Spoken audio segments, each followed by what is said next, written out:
So I just want to share something from Gentle and Lowly by Dane Ortland.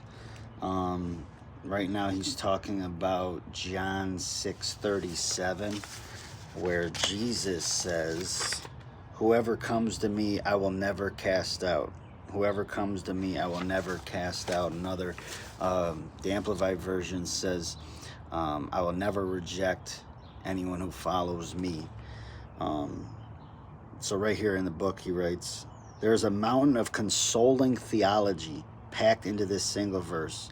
Consider what Jesus says. He says all, not most. Once the Father sets his loving gaze on a wandering sinner, that sinner's rescue is certain." Then the phrase, "the Father."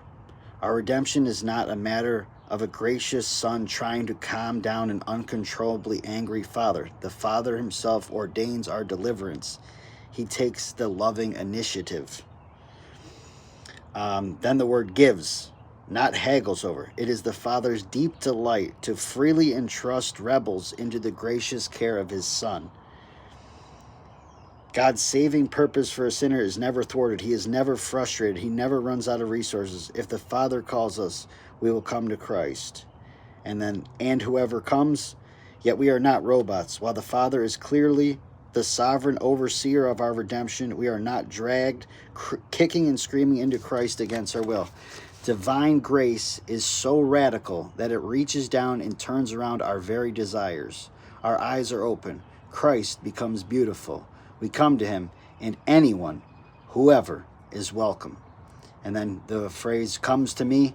We do not come to a set of doctrines. We do not come to a church. We do not even come to a gospel. All these are vital, but most truly, we come to a person, to Christ himself. And the chapter and the chapter before just talks about, everything the gospel gives us, the life of Jesus. Everything he said and did, you see it with so much grace, mercy, love, compassion.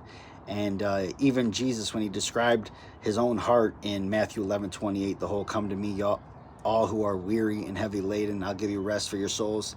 He says, "I am gentle and lowly in heart." I'm gentle, I'm humble in heart.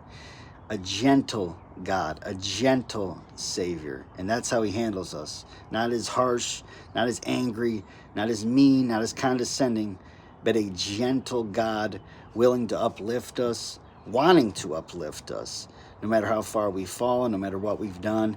And that's the beauty and the reality of Jesus Christ.